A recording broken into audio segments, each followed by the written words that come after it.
काम करें।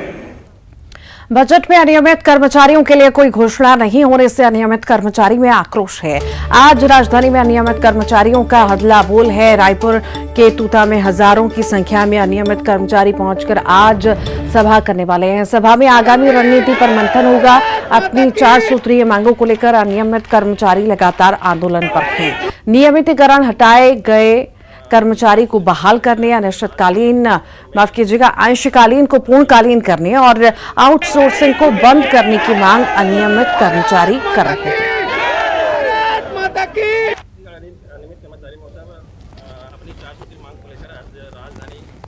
अनियमित कर्मचारी मोर्चा अपनी 4 सूत्री मांग को लेकर आज राजधानी में एक अनियमित आक्रोश सभा का आयोजन कर रहा है, जिसमें प्रदेश के लाखों अनियमित कर्मचारी उपस्थित होंगे और शासन प्रशासन के समक्ष अपनी पीड़ा को व्यक्त करेंगे तथा क्या माननीय मुख्यमंत्री के नाम से ज्ञापन सौंपेंगे और भविष्य में अनियमित आंदोलन को गति देना है तो आवश्यक यहाँ पर समग्र चर्चा किया जाएगा। और यहाँ पर स्पष्ट बताना चाहूँगा कि इसमें लगभग प्रदेश के संविदा दैनिक वेतनभोगी, अंशकालीन, जवाबदार, ठेका, मानदेय, आउटसोर्सिंग, इस प्रकार के लगभग 7 प्रकार के जो अनियमित कर्मचारी हैं वो हमारे सम्मिलित है और आज इस संबंध में विस्तृत समग्र चर्चा।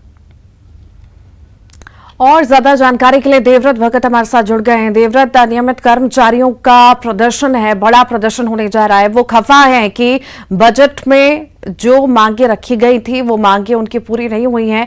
बाकी सबको संतुष्ट किया गया पर उनको नहीं किया गया।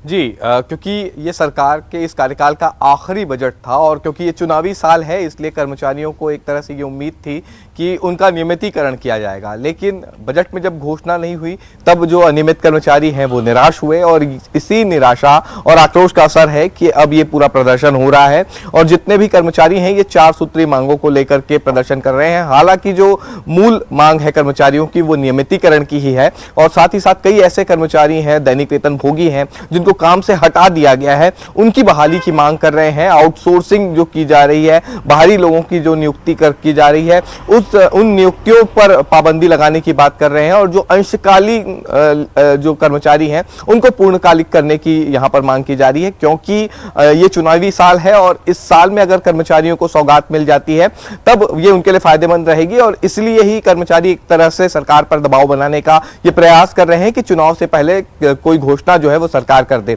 हालांकि मुख्यमंत्री पहले ये कह चुके हैं कि अभी चुनाव के लिए वक्त बाकी है और जिस तरह के संकेत उन्होंने दिए हैं हो सकता है कि आने वाले दिनों में जैसे ही सरकार के पास डेटा आता है उसके बाद जो अनियमित कर्मचारी हैं उनके नियमितीकरण की घोषणा हो जाए। लेकिन क्योंकि ये चुनावी साल है और कर्मचारियों को बजट में ऐसा कुछ उम्मीद थी और घोषणा नहीं हुई, इसलिए अब ये पूरा प्रदर्शन किया जा रहा है। अब ये देखना होगा कि इस प्रदर्शन का कितना असर सरकार पर पड़ता है और क्या वाकई सरकार की तरफ से आने वाले दिनों में अनियमित कर्मचारियों के लिए कोई घोषणा की जाती है। जी ठीक, बहुत बहुत शुक्रिया देवव्रत जानकारी को साझा करने के लिए। बस्तर के कलेक्टर